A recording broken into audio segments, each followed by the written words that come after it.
Konferansımızda uygulama ve teori paralel yürüdü. Belki de konferansımızın en önemli özelliği buydu. Birçok atölye çalışması yaptık ve bu atölye çalışmalarına tüm dünyadan katılan kadın müzeleri büyük katkılarda bulundular. Örneğin Japonya'dan savaş ve kadın suçları konusunda çalışan müzenin yöneticisi Mina Watanabe, savaş suçlarının ne şekilde sergilenebileceği konusunda atölye çalışması yaptı. Konferansa tüm dünyadan kadın müzeleri katıldı. Hatırlama mekanlarını yönetenler ve hatırlama mekanlarında çeşitli etkinlikler düzenleyenler vardı. Tüm dünyadan, üniversitelerden, Türkiye'den, üniversitelerden bu konuda çalışan kişiler vardı. İnsan hakları aktivistleri vardı. İstanbul'un heykellerini analiz eden bir atölye yapıldı ve toplumsal cinsiyet açısından İstanbul'daki heykellerin bir haritası çıkarıldı.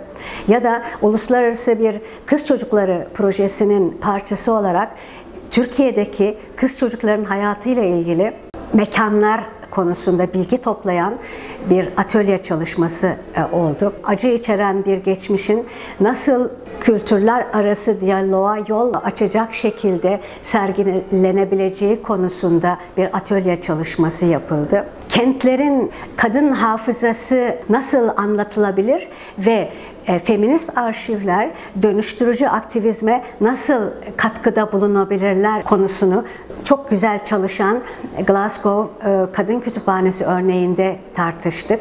Cins adımlar İstanbul'un kent kadın tarihini, toplumsal cinsiyet tarihini uygulamalı olarak konferans katılımcılarına gösterdi. Sonuçta bu konferans hem teorinin hem de uygulamanın bir arada olduğu bir konferanstı. Çok önemli bir ayağı da İfşa Etmeden isimli bir sergiydi. Bu sergi 2016 yılında yapılmış olan Kadın Müzeleri Kapsayıcı Mekan Konferansı'nda sorulan bir soruyla çok yakından ilgiliydi. O konferansta şiddet içeren bir tarihin hikayesini şiddet resimleri göstermeden nasıl sergileyebiliriz sorusu sorulmuştu. Ve bu konferans bağlamında biz de bir sergi düzenledik ve bu sergi için tüm dünyadaki kadın müzelerine bu soruyu sorduk. Şiddet içeren bir tarihin hikayesini şiddet resimleri göstermeden anlattınız mı? Geçmiş sergilerinizde anlattınızsa bize bir örnek gönderebilir misiniz? Dünyadan 6 tane kadın müzesi 16 tane örnek gönderdi ve biz bu örnekleri Türkçe ve İngilizce sergi olarak hazırladık. İfşa Etmeden, Türkçe adı Unexposed, İngilizce adı ve Getronagan Ermeni Lisesi'nde sergiledik. Bir özelliği de bu serginin Getronagan Lisesi'nde okuyan öğrencilerin bu serginin içeriği konusunda çalışarak özel bir müze pedagojisi programı hazırlamaları, Türkçe, İngilizce ve bu müze pedagojisi programını da sergiye ziyarete gelen ziyaretçilerle birlikte uygulamalarıydı. Yani sergiyi gezdirdiler ve sergi hakkında ziyaretçilerle tartıştılar.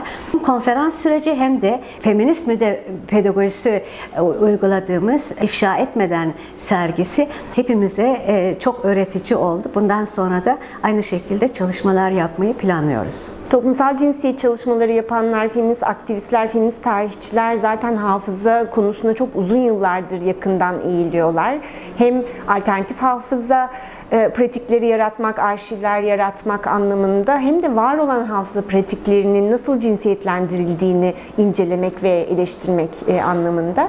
Ama hafıza çalışmaları yapanlar, hafıza mekanları yaratanlar ve müzeler yakın zamana kadar toplumsal cinsiyeti çok önemsemiyorlardı. Sanki böyle bir kategori yokmuş gibi, cinsiyetsiz bir dünyayı temsil ediyorlarmış gibi yaklaşıyorlardı. Bu tabii tam da o dünyayı çok cinsiyetlendirmeleri anlamına geliyordu. Son zamanlarda bu iki alan daha fazla birbirine konuşmaya başladı. Kadın müzelerinin tabii burada çok önemli bir rolü var bu alanın açılmasında. Bu konferansta dünyanın çok farklı yerlerinden, farklı biçimlerle hafıza çalışmaları ve hafıza pratikleriyle toplumsal cinsiyet ve cinsellik çalışmalarını bir araya getiren çok farklı insanları dinleme fırsatı bulduk. Bunların bir kısmı bizimle araştırmalarını paylaştı, bir kısmı sergilerini paylaştı veya hatırlama pratiklerini paylaştı ve bunların hepsinin bir araya gelmesinin çok özel bir etkisi ilişkisi vardı. Akademisyenlerden öğrencilere, sanatçılara, küratörlere, müze çalışanlarına, eğitimcilere, sivil toplum çalışanlarına,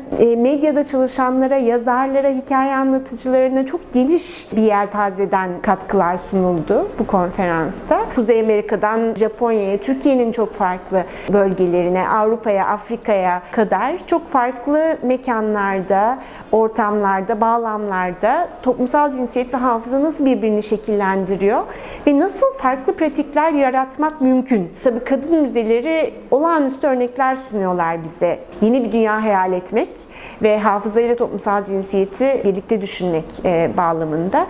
Bu açıdan çok zenginleştirici bir konferanstı gerçekten ve bu bağlamda kurulan ağlar hem bu işin pratiğini yapan hem kurumunu yapan insanların birbirine konuşması önümüzdeki dönemlerde de bizi zenginleştirmeye devam edecek diye düşünüyorum.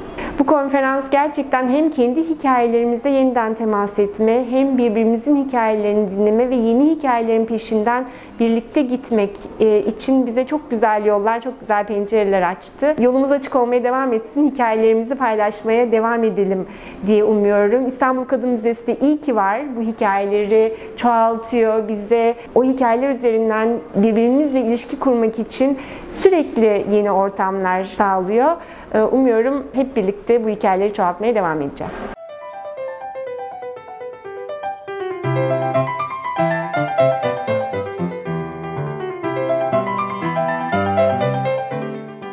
The history of Glasgow Women's Library is rooted in voluntary grassroots activism as a response to the lack of recognition of the contribution of women to Scottish society and culture. And it has grown over the years into an award-winning museum, and we now employ over 22 staff. Although we're based in Glasgow, our learning programme covers all of Scotland. A feminist museum is not just a museum of feminism where we gather the stories and the histories of women's battles for equality and women's lives and achievements, but also a museum where feminism is embedded in the practice of the museum, so based on an ethical system which underpins our day-to-day work. We work with a diverse range of women from all backgrounds and all cultures to make the public more aware of their stories, so as a museum we are effecting social change. Our archive is a treasury of women's stories about women's lives and women's battles for equality, from protest placards made by women in prison, domestic artefacts from women's domestic lives, to artefacts from women's battles for equality over the years.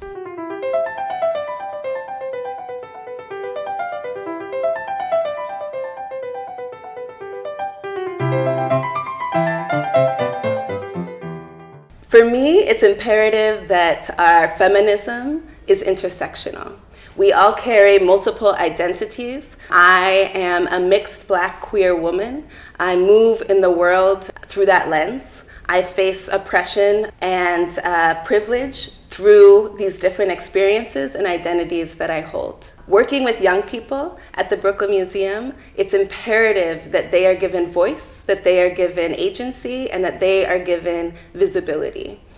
I run an LGBTQ teen program called Intersections, Gender and Sexuality, which brings together lesbian, gay, bisexual, transgender, two-spirit, gender nonconforming, queer, questioning youth, mostly of color, to talk about their own identities, to explore gender and sexuality in art in our museum, and to create the world that they want to see. We believe at Brooklyn Museum in all of our teen programs and in all of our exhibitions that queer and trans youth need to be highlighted, centered, and listened to.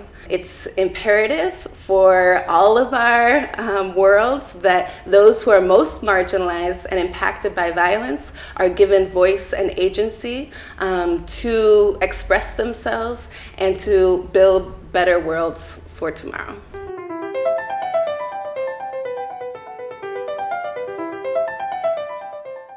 We desire for girls who achieve to be thought of as older, to lend their accomplishments more credibility. But for feminism to be inclusive and include all females, it can't be bad or wrong to be a girl. We make the choice to imbue girl with value or not. At Girl Museum, we celebrate the girl who takes the world on her shoulders, who may or may not live long enough to become a woman, but contributes to the world anyway. At Girl Museum, we are the first and only museum in the world dedicated to celebrating girlhood. We use research and exhibitions and education to explore girls and girlhood through art, stories, and material culture. Our online museum gives girls of the past a voice so that present girls can help create a better future. Our global project, Sites of Girlhood, is designed to put girls on the map. So girls around the world have been flashpoints for significant events, be that through actions that they make or actions that have been done to them. So we are identifying sites associated with girl history and adding them to our map. And so can you. This is an opportunity for community collaboration to celebrate the stories of girls, but also to establish sites of memory in their honor.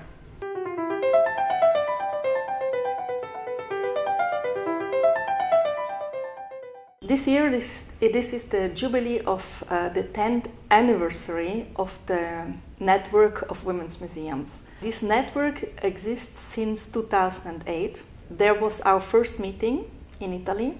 Our godmother and Nobel Prize winner Shirin Ebadi said at this occasion, these are the women who are writing the history of the world. So it is necessary that in every country there should be a women's museum. We are all different. The first women's museums didn't know about each other. They grow up, single women or a group of women decided to found a women's museum, and they did it. What we are doing as IAWM is that we are supporting each women's museum in their aims in their country, a democratic society in which gender diversity has a place.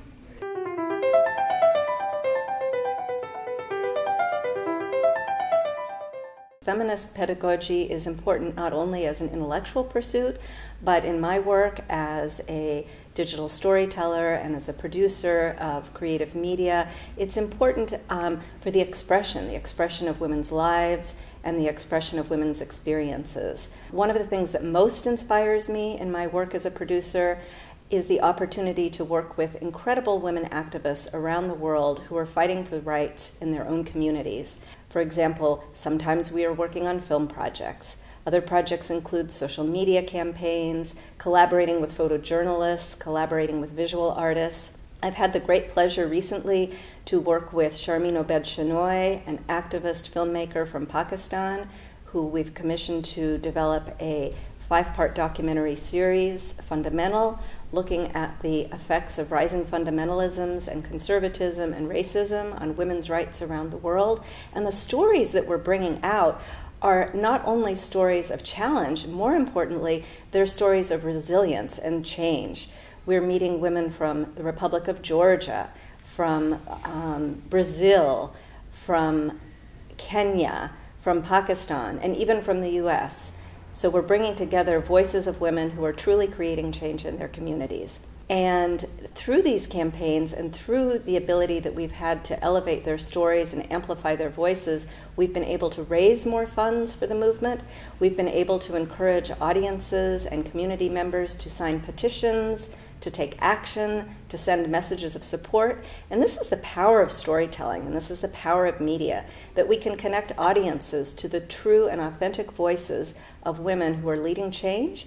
They understand through the stories in a personal and direct way what the experiences are and the challenges and the need for support.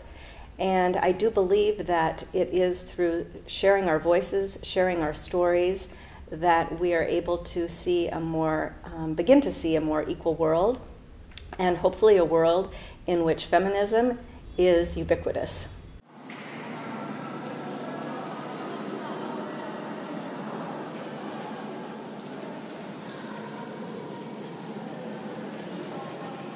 The Empathy Museum was founded maybe 3 years ago in response to two things really. One, a world that is increasingly divided and conflicted, and perceived levels of empathy are declining. And although we feel maybe like we're globally connected, we tend to surround ourselves by people who are very like us, who don't challenge our assumptions about the world. So we're siloed in very small circles and our empathy levels are declining. Meanwhile, research in neuroscience says that we can learn to be empathetic. Like riding a bike, you practice. I listen to people talking about empathy, and most people describe it as seeing the world through someone else's eyes or being in their shoes. You come in and you don't buy a pair of shoes, you get fitted with a pair of shoes that belong to someone else. And they will be a real person from somewhere else in the world. And they could be anyone from a sheep farmer to a brain surgeon to a sex worker to a refugee. And all you know about them is their name and the fact that you share the same size shoe as them. You put on their shoes, you go out of the museum, which incidentally is inside a big shoebox that arrives in the town centre, and you go and you walk a mile in that person's shoes while you listen to them talking to you about their life. Part of the aim of the project is to counter the kind of single voice narrative of power and to include marginalised voices and to make sure that those voices are heard within a public realm. It's a project about inclusivity and about diversity and about humanity, shared humanity, really.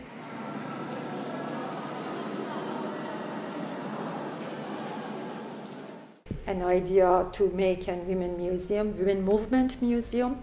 The idea came to Iran through our Nobel Prize laureate, Miss Shirin Ebadi. We started to do this with a group of friends, Iranian activists, artists, anthropologists, historians, sociologists, but in the middle of the democratic movement in Iran called Green Movement. And on that time, everything has been changed. However, before that time, we are always threatened, we are always interrogated due to our civil works, due to our activities against discrimination law in Iran. But anyway, and all of the paper, all of the document of the Women's Museum we provide before has been collected by the security officers, and they attacked on my place and to collect everything, and I was in jail.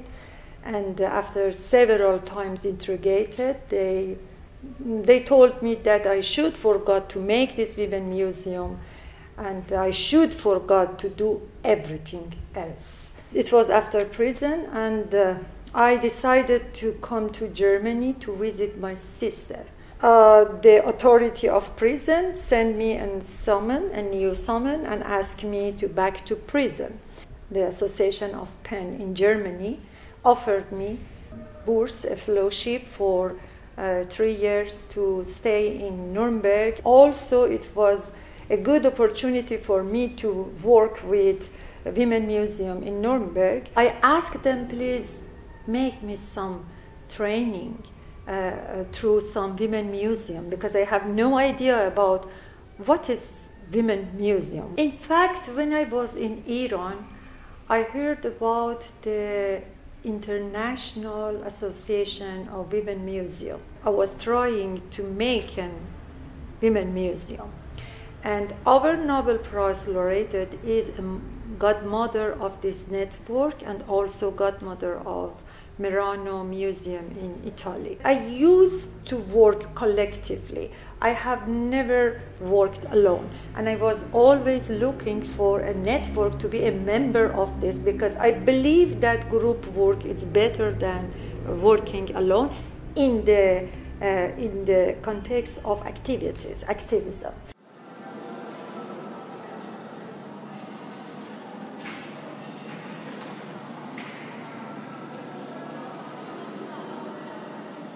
We try to bring women together, do something together, and then tell it to other women. If you hear museum, of course it's something where you are remembering events, tragedies, persons, and of course also we are remembering topics and themes and problems in the life of women, and also because we are feminist women and museums, so we also want to show the merits of women, the activities of women, what they can do and what they did in the history.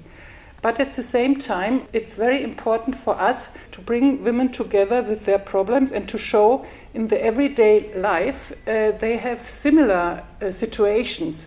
The mother with the 4 children has a similar situation in Latin America as in Germany. The other thing is that women, since more than 100 years now, they are fighting against war, oppression and discrimination and conflicts in their societies. And what we want to do is to empower women, or to support their empowerment in that way that we tell the women what is happening now in another region of the world where the situation is very difficult. Then we try to transmit the situation to women who come in our museum in Germany. It's not so easy to talk together if you don't have the same language. So what we do is we look for possibilities to bring people together that don't have the same language. And one medium we do work on, and a lot of women's groups in the world are working on, is to stitch and to embroider and to tell their stories not verbally but with images. So this is, for example, this is Apillera, it's called. It's from Chile, and this is a very, very important movement of women during the dictatorship of Pinochet. And they told in a time they were not allowed to talk about what is happening, and they were not allowed to write letters to people outside of Chile.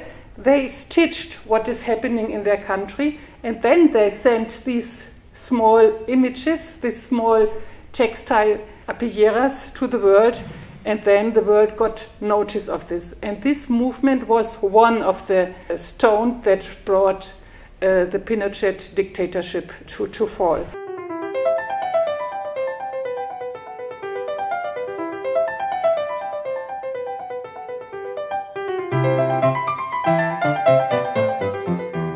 A research organization, a feminist archive, and a library. And for this conference, I'll be talking about some of the problematic issues that I came across while curating feminist exhibitions in Cairo in Egypt. I will focus on one specific exhibition with the title of Doing Well, Don't Worry, Short Tales of Women's Work and Mobility.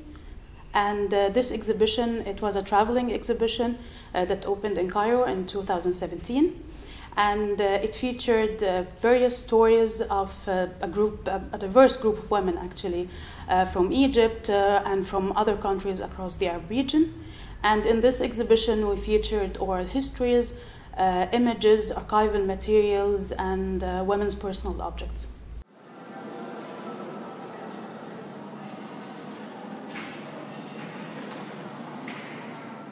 گلی کرد دروجلات ناوین ده تکانه گلی قدیمه کو حتی وگاوه به دولت به قید و به نویس و به درگه هاتیه لبامه هر تش بگوتنه به دنگ و به ملودیتی گو هستن لبامه حافظه اساسی مروه هری یا زیده جی جنه جبر کو لبامه جن کسین کو سرکانین و پیشاروجه سرپیهاتیه و تشتین قومی ود گازینن نفشنو همون جنه کوان من وان ناسكر ببرواجي جدر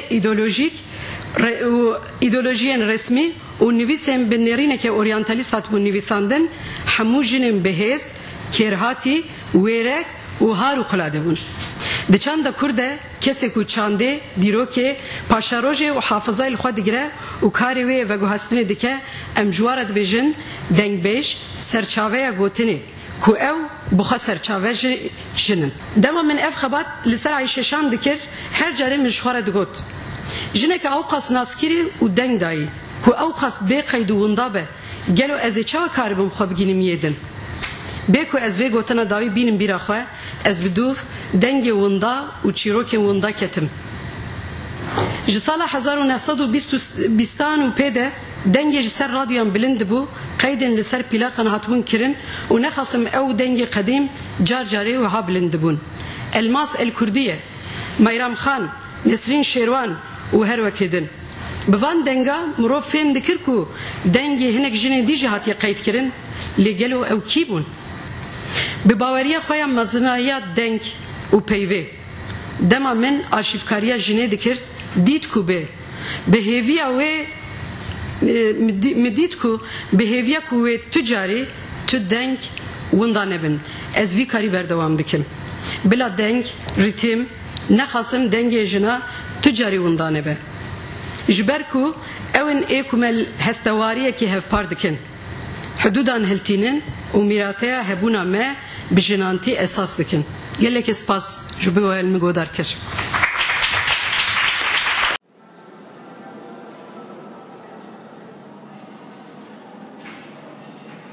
The National Women's History Exhibition Hall is based on the women's history in Korea.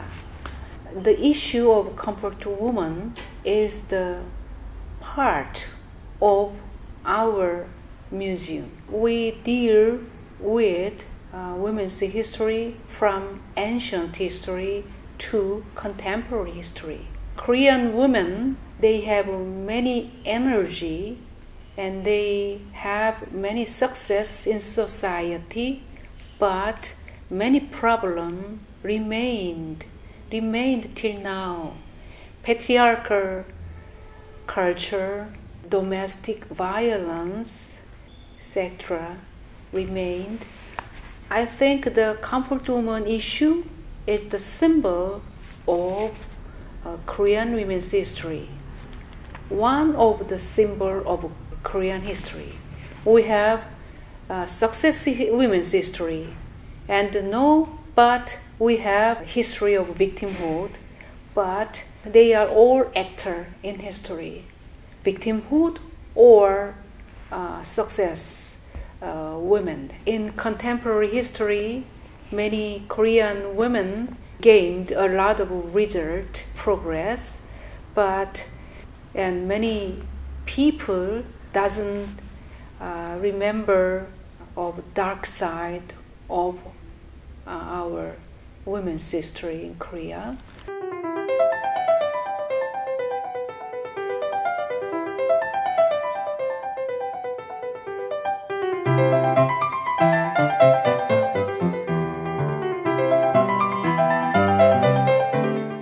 Our museum focuses on violence against women in conflict situations, and because we operate in Japan, we mainly focus on Japan's military sexual slavery, or so-called comfort women issue. Today we had a workshop named How to Make the War Crimes Against Women Visible. And we had a relatively small participants, very diverse background. One is from Kurdish community, another one is from the Cyprus community background, and Turkish background with Islamic Muslim background, Japanese background, and me. So 5 of us had a discussion. And first, I talked about our museum, but also at the same time, we asked questions like, why you are interested in this workshop? And they have talked about their own experiences. And we continue the discussion whether you are involved in any kind of conflict in your life. So we have kind of open discussion ends that we're going to continue the discussions.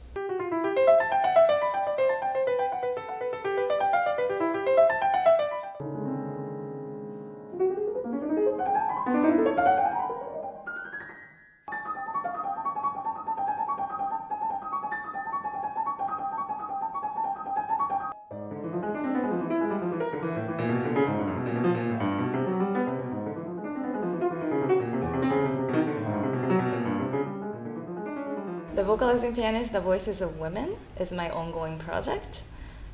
In this project, I work with young female composers to create a work for vocalizing pianist genre. This genre, the pianist is required to speak, sing, or act while playing the piano simultaneously. Through the project, I would like to create a platform for women to share their stories. And in the end, once I have a lot of more stories from women, I would like to contribute to break stereotypes and negative connotations surrounding the idea of woman. The piece that I will be performing for this conference is composed by the Turkish composer Beste Özçelebi. It's titled For Them, and it's based on the story of a child bride who goes through a physically and emotionally traumatic experience. And by embodying this girl's experience, pain, memory, I hope that the audience would learn these sad facts and also learn to empathize with the girl. And then ultimately, the audience will take some actions to help these girls.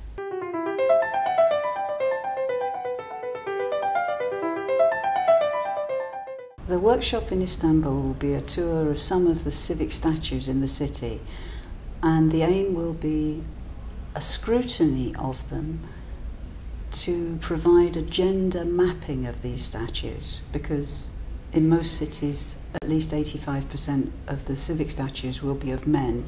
There will be hardly any of women. It's easy to underestimate the power of a civic statue. They're there for a very long time, decades, centuries, and they fade into the background, become part of something you don't think about. But when you do look at them, when you do examine them, you see that in fact they are the oldest, so the original subliminal ad campaign for the patriarchy. It's 85% men, hardly any women. The men are all dressed in formal uniforms, or they have weapons or swords, or they're on horses. The women often are reclining, draped or naked. They are saintly or sexualized, maybe maternal, whereas the men are all portrayed in very active roles, and their achievements are recorded and they are named. Women are usually anonymous, if they appear at all. And that's the kind of thing that we are expecting to see in the civic statues in Istanbul, because it's true of every other major city.